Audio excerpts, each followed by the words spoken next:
A single strip of leather, cracked and darkened at the edges, sits sealed in a metal case in a climate-controlled room of the Israel Antiquities Authority in Jerusalem. It is not on display. Most people who walk that building will never know it is there.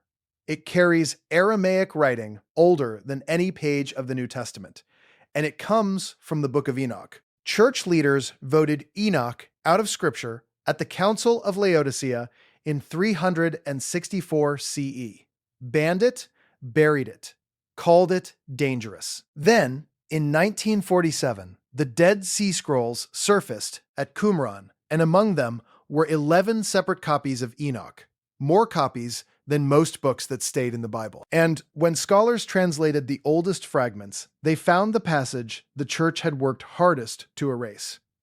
Enoch names the exact knowledge that was given to humanity before the flood. Not vaguely, not as a warning, as a list. He names the beings who taught it, he names what each one taught, and he records that this transmission, not human sin, is the specific reason the flood was sent. In the next several minutes, you will see what the text says, what the archaeological record confirms about those exact technologies, and why access to the fullest manuscript tradition has been restricted since 1974. But here's what makes this stranger. The list does not appear in one place. It is split across two sections, written centuries apart. The first is Enoch chapters 6 through 8, part of the Book of the Watchers.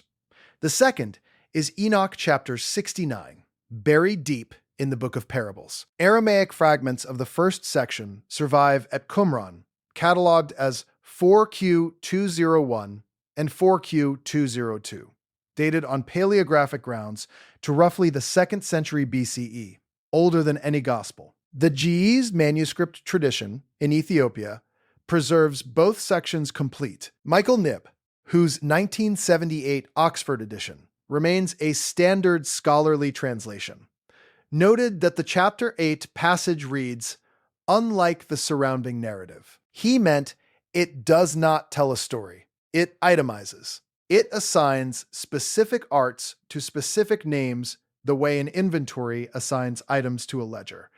And this is where it gets disturbing. The level of detail is wrong for ancient literature. Apocalyptic writing deals in symbols, beasts, horns, trumpets, stars falling from the sky. It does not stop the narrative to list industrial processes by name. But chapter 8 does exactly that. It reads like a record of who introduced what. This reads like a field report. What we're looking at breaks into 3 parts. The text begins with the most physical one. Chapter 8 to 1 states that Azazel taught men to make swords and knives and shields and breastplates, and made known to them the metals of the earth and the art of working them. The surface reading is that a fallen angel taught people to make weapons. Read it as a technical statement, and it says something specific. It says metallurgy arrived as a package. The extraction of metal from ore, the working of that metal, the shaping of it into blades and armor. The ancient world did not treat metalworking as one skill. Smelting copper, alloying bronze, forging iron, these were separate breakthroughs separated by centuries. Enoch compresses them into one transmission from one source. He describes the sudden arrival of an entire technology, not its slow discovery. And the same verse continues into something stranger. It says Azazel also revealed the use of antimony and the beautifying of the eyelids and all kinds of costly stones and all coloring tinctures, cosmetics, pigments, metallic compounds ground for the eyes. He is not describing crude survival. He is describing refinement, chemistry, the processing of minerals into usable form. He had no way to know these are related crafts. Yet, he groups them exactly the way a metallurgist would, by the mineral source they share. But the text doesn't stop there. What follows in chapter 8 to 3 is stranger still. The text stops naming Azazel and starts naming others, each with a discipline attached. Semjaza taught enchantments and root cuttings. Armoros, the resolving of enchantments. Barakajal taught astrology. Kokabel, the constellations. Ezekiel, the knowledge of the clouds. Arakiel, the signs of the earth. Shamziel, the signs of the sun. Sariel, the course of the moon. Strip away the word enchantment and look at what remains. Astronomy, the mapping of constellations, the reading of the sky, the sun, the moon, the clouds, the earth. This is not a list of magic spells. It is a curriculum. It is observational science, celestial mechanics, and pharmacology. Root cutting is the extraction of compounds from plants, handed to humanity as a set of named subjects with named instructors. Enoch is describing the sudden appearance of organized knowledge, astronomy, chemistry, metallurgy, medicine, all at once, all attributed to a source outside the human line. And then comes the part that shouldn't be possible. What follows in chapter 69 is a second list, and it names a discipline the first one missed. Verse 8 says, "The fourth was named Penemu, and he taught the children of men the bitter and the sweet, and he taught them all the secrets of their wisdom." Verse 9 makes it precise. He instructed mankind in writing with ink and paper. Writing. The text singles out literacy itself as forbidden knowledge, and it does not celebrate it. Verse 10 states that men were not created for such a purpose, to give confirmation to their good faith with pen and ink. The text treats the written word as the most consequential transmission of all, the one that let corruption spread from generation to generation, and, in its words, from eternity to eternity and until this day. An ancient writer, using writing, recorded that writing was the dangerous gift. He understood that the technology carrying his own words was the one that made everything else permanent. Here's what the translators left out. The standard English editions, including R.H. Charles's 1917 translation, that most people still quote, render the chapter 8 verbs cleanly in the past tense. Azazel, taught. Barakijal, taught. Finished actions, long ago. But the GEI's manuscript tradition preserves chapter 69 to 9 with a clause the smoother English editions soften. It says that through this knowledge, many go astray, from eternity to eternity, and until this day. The text does not close the transmission in the ancient past. It holds it open. The knowledge did not arrive once and stop. It kept propagating. The GE's phrasing frames the forbidden arts not as a historical event, but as an ongoing condition, still spreading through the same channel that first carried it, the written word. Charles's edition moves past it in a footnote. The implication sits there. The gift was never contained. It was only recorded. What modern readers don't realize is how closely this matches what the archaeological record actually shows about these technologies. Enoch's claim is not that people slowly learned to work metal. His claim is that metallurgy, cosmetics, astronomy, and writing appeared as a cluster rapidly, in the same region, in the same window. And that is close to what the ground shows. The earliest systematic metallurgy, the smelting and casting of copper and then bronze, concentrates in the ancient Near East, the same corridor Enoch places the Watchers on Mount Hermon. The use of ground antimony and galena as eye cosmetics.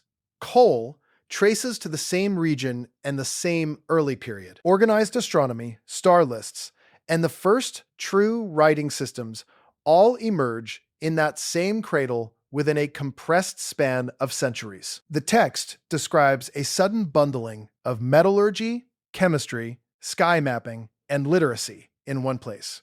The archaeological record shows metallurgy, chemistry, astronomy, and writing bundling in one place. The parallel is not metaphorical. It is structural. Enoch names the exact 4 technology families that historians mark as the threshold of civilization, and he names them together as a single event thousands of years before anyone cataloged them that way. And there is a second detail. The text gets right. It does not say these arts were invented. It says they were revealed, handed down complete from a source that already possessed them. That framing tracks the archaeology more closely than the invention story does. The earliest smelted metal objects appear without the long trail of failed experiments you would expect from trial and error. The first writing systems appear already structured, already functional. Historians have long puzzled over how fast these thresholds were crossed, once they were crossed at all. Enoch's answer is not that people were clever. His answer is that the knowledge arrived from outside, finished, and spread from there. Same sequence. Sudden arrival, rapid spread, no slow climb. The suppression starts at the Council of Laodicea in 364 CE. Church leaders removed Enoch from the canon and, in the surviving record, treated its content as dangerous. The specific problem with the chapter 8 material was that it reassigned the origin of civilization. Scripture credited human ingenuity and divine permission. Enoch credited a rebellion. It said the foundations of technology were contraband, smuggled to humanity by beings who were punished for it. That is a claim about where knowledge comes from, and it undercut the accepted account. Jerome, compiling the Latin Vulgate around 400 CE, dismissed Enoch as apocryphal and unfit for the canon. Augustine, writing in the City of God around 410 CE, argued its contents had been rejected for good reason and should not be trusted. Neither man addressed the specificity of the list. Neither explained why a text from before the Roman Empire itemized the birth of metallurgy, astronomy, and writing as a single coordinated event. The Ethiopian Church, operating independently of Rome, kept Enoch in its Bible, which is the only reason the complete text survived at all. When the Scottish explorer James Bruce carried G.S. manuscripts back to Europe in 1773, the forbidden arts chapters drew immediate discomfort. 19th century scholars tended to file the list as primitive myth, a fable about the invention of tools. They did not ask how the fable had sorted the technologies so accurately. Now, here's where it gets active. Access to the fullest manuscript tradition tightened after 1974, when the Ethiopian Revolution led the new government to classify church archives as protected national property. Certain GES manuscripts have not been available for open scholarly examination since. Researchers have described knowing of textual variants in the forbidden arts passages only through secondary references, without direct access to the primary manuscripts in decades. A handful of readings in the Chapter 8 and Chapter 69 lists are cited by scholars who never held the pages. The most detailed inventory of humanity's earliest knowledge, written before Rome existed, remains partly behind archive walls and government restriction, quoted secondhand, examined in full by almost no one now living. Now, let me be clear. I'm not saying literal angels handed a technical manual to the ancient Near East and were jailed for it. The Book of Enoch is not an engineering log, but what the text describes, when you read it carefully, matches the shape of what actually happened. Metallurgy, cosmetics, astronomy, and writing did emerge in a tight cluster, in that corridor, in that window. The text names those four. The text treats them as arriving together rather than slowly. The text frames writing as the one that made the rest permanent. He had no archaeology, no chronology, no way to know which technologies mark the threshold of civilization, or that they cluster in one region. He should not be able to list them and sort them correctly. And yet, the text sits there, in GES and Aramaic, in fragments pulled from a cave at Qumran, saying what it has said for over 2,000 years. What we have to confront is the simplest explanation that fits the evidence. If metallurgy, chemistry, astronomy, and writing really did appear as a cluster in the ancient Near East, if a single text older than the Roman Empire names those exact four as a single transmission, if that text also records that the knowledge kept spreading until this day through the written word, then the list is not a fable about clever ancestors. It is documentation. Enoch recorded the birth of civilization as an inventory, with sources and subjects attached. The same matter-of-fact tone you'd use filing an incident report. The account he leaves is either a symbol we have misread for 2 millennia, or it is exactly what he says it is, a record of the moment humanity received knowledge it was not ready to hold and could never give back. Right now, the Aramaic fragments sit sealed in Jerusalem, cataloged and rarely shown. The complete GES text sits in Ethiopia, behind archive restriction, quoted but seldom examined. The list of who taught what sits in both, unchanged. And in a book the church cut from the Bible more than 16 centuries ago, a man named Enoch writes down the exact knowledge that was given to humanity before the water came, and records that it was never taken back. The names are still on the page, the list is still complete, and the knowledge is still spreading through ink and paper exactly the way Enoch said it would. If this is the kind of thing that keeps you up at night, the next investigation is already on screen. Keep going.